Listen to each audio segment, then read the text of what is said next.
My name is officially John Robert Hogfeldt, but I've always gone by the name of Bob. Rockford, Illinois. June 1st, 1944. I was in college. I received a notice from the government that my number was up. We went to Camp Blanding, Florida for basic training. I believe it was about 17 weeks long, and we were stationed in the middle of Florida, not on the coast. It was very, very warm. Lots of little lakes, lots of snakes. It was not a very comfortable place to be in the summertime. Basic training, I don't recall that we were assigned to any unit at that time, although they did give us somewhat of a choice. And they read off different classifications of what you might be joining. And there was one that said intelligence and reconnaissance. And I thought, well, that would be nice to write home about, that I'm in the intelligence end of it. So I chose that. Little did I know that intelligence and reconnaissance, that they were the guys that preceded the other guys and scouted out the area. So that's what I ended up with. Next I went, they gave us leave, I think it was about 10 days at home, and then shipped us off to Camp Gruber, Oklahoma, mostly packing our bags to go overseas. No real duties. The seas were rough, and most of the guys were seasick, which was not a pleasant thing to watch. And I, however, got a little queasy, but I didn't really get sick. I remember all our meals were taken standing up at counters. The showers were salt water, which left you feeling more dirty than when you came.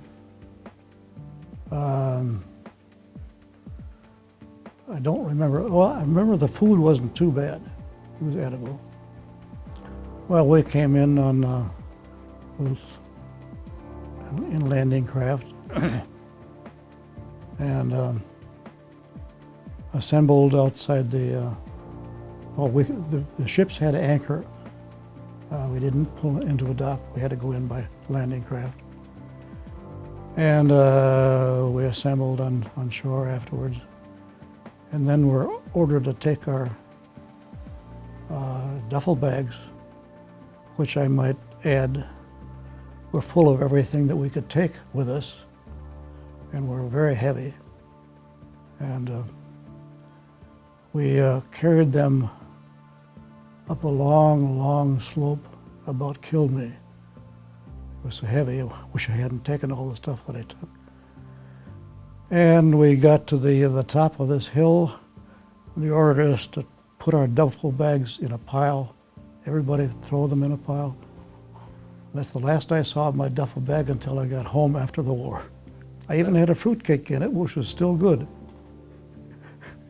So that's the Army. The part that I saw was pretty intact. I did get to go downtown, and I remember I had a headache, and I wanted to get some aspirin, but I didn't know the French for aspirin. But I did find a pharmacy and went through all sorts of motions and talked to try to tell them I wanted some aspirin. And I finally got it out. The word in French for aspirin is aspirin. We were ordered to take which we thought was a little village. And it was not, it was going to be just a piece of cake. It turned out it wasn't. In fact, it was one of the battles, a real battle, and we had to withdraw, retreat. And so our first experience with being under actual fire was not very pleasant. It turns out I learned more about the war after I got out than when I did when I was actually in it. So, in reading the magazine articles, it does describe that first encounter. I was scared to death. And of course, you're under orders and you move forward when you were told to. And I moved to the rear much faster than I moved to the front. There was quite a bit of fire at the time. And I don't remember the statistics or ever really learned how many casualties we suffered at the time. BAR, man, bearing automatic rifleman. I think it was was from the shoulder.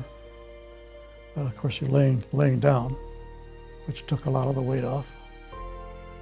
I carried what ammunition I could. It's probably why I have a bad back today. We were pulled back and we did guard duty around a small village, and which didn't comprise of much in the way of any action, except to get cold. It was cold at that time, very cold.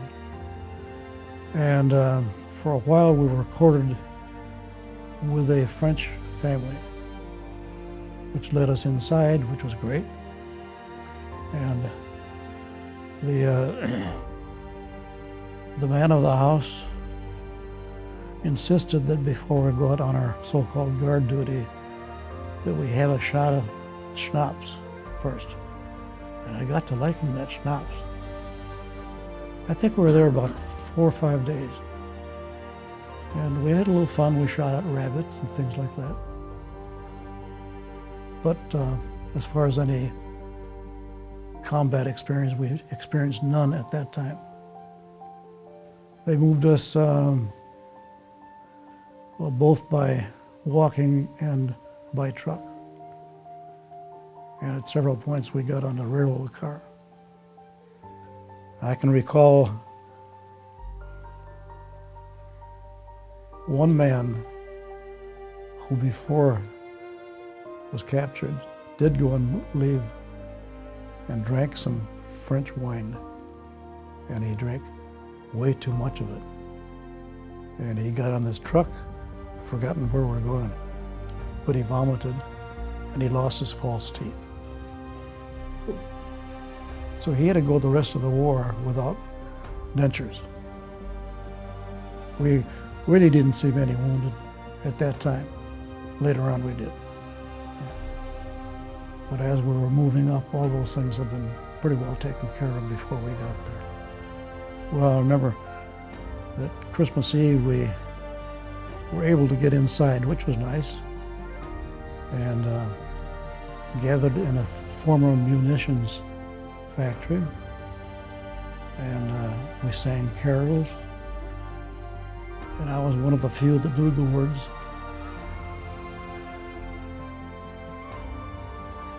And we had, they brought in,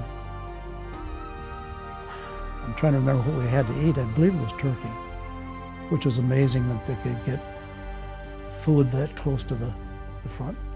So we were there really just overnight, and they moved us out again. So airplanes, yes, and heard gunfire. There was artillery overhead very, very often. Didn't sleep a lot. I think most of us were able to sleep because we were tired.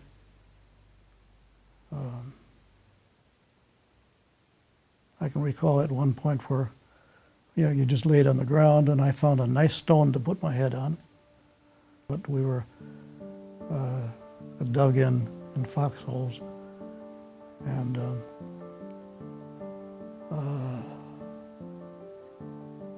we were firing from that position. We did see German troops coming at us, and after we started firing, they left, and that was pretty exciting.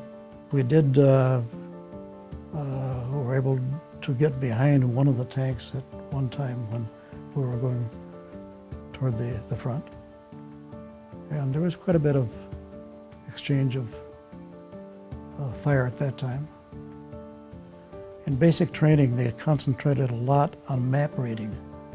I never saw a map once I got over there. So I had very little knowledge as to where we were or really what we were doing at that time. We never took any prisoners. I was captured pretty early in the war. We were in a defensive position along the Motor River, M-O-D-O-R, I believe it is, which was a small stream. And we'd been there for several days. And it was cold. One thing that probably saved my life is that we did have the time to dig ourselves in along the edge of the forest. And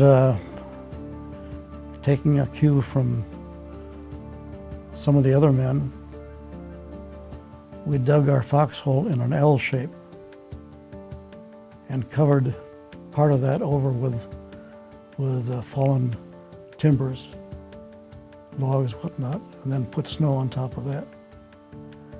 And so it was pretty well, the L part of it was pretty well concealed. And surprising thing, we did have hot meals brought up to us at that time. We could hear the Germans in the distance all that time.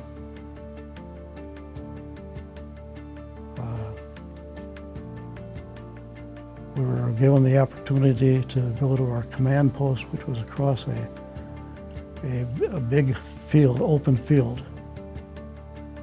And we went around by way of the road and got inside where it was warm, and that was wonderful. But they had tried to establish, several men were trying to establish a listening post across this open field. And I believe it was 3 that were killed. Either don't know if it's on the way over, I wasn't there at the time, but on the way over or the way back. And then the lieutenant in charge said, "We've got to get that listening post established, and you, and I was one of them, go over and see what you can hear." So what are the Germans doing? And so it wasn't with a great deal of happiness that we went across this field under a lot of fire. And I can recall that there was snow on the ground, and you run a little bit and then you hit the ground, and the snow would fly up and hit you in the glasses, and I couldn't see much. But it kept on going till we got to this little stream, this Motor River. And there was no real cover in this open field. So I got down in the stream, which was not deep, but it was flowing. And of course got all wet. Lay there for a while, trying to listen, and didn't really hear anything meaningful. But then our own artillery, which was supposed to be zeroed in on the enemy, instead got us, and so we were in the path, and the artillery hit pretty hard. So I would guess that we were probably in that position for, I would guess maybe 3/4 of an hour. And our artillery got so fierce that we decided we were doing no good. We were hearing nothing but our own artillery. And so we decided to go back the way we came, which was not by the road, but by the open field. And so we went back, and a machine gun with tracer bullets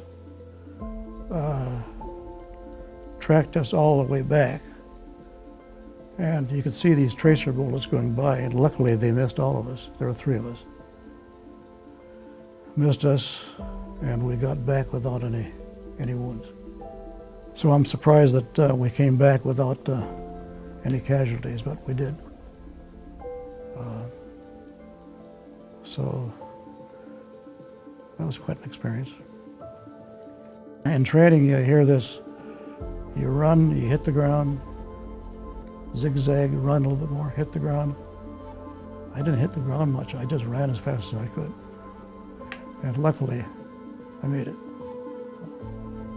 So anyway, I got back and I was wet. I went back to our foxhole and got back into it. And then it was that night that things started leveling up. My foxhole buddy and I were, as it got dark, were firing off where we could actually see the Germans coming over the river. They'd built a makeshift bridge and were coming over the river down to our left flank at a pretty fair distance, but we could see them. And as we were firing at the Germans coming over this bridge, didn't realize that they were coming over, then circling behind us. And all of a sudden we knew that they were right on top of us. I ducked back into this covered portion of the foxhole, ducked back into there,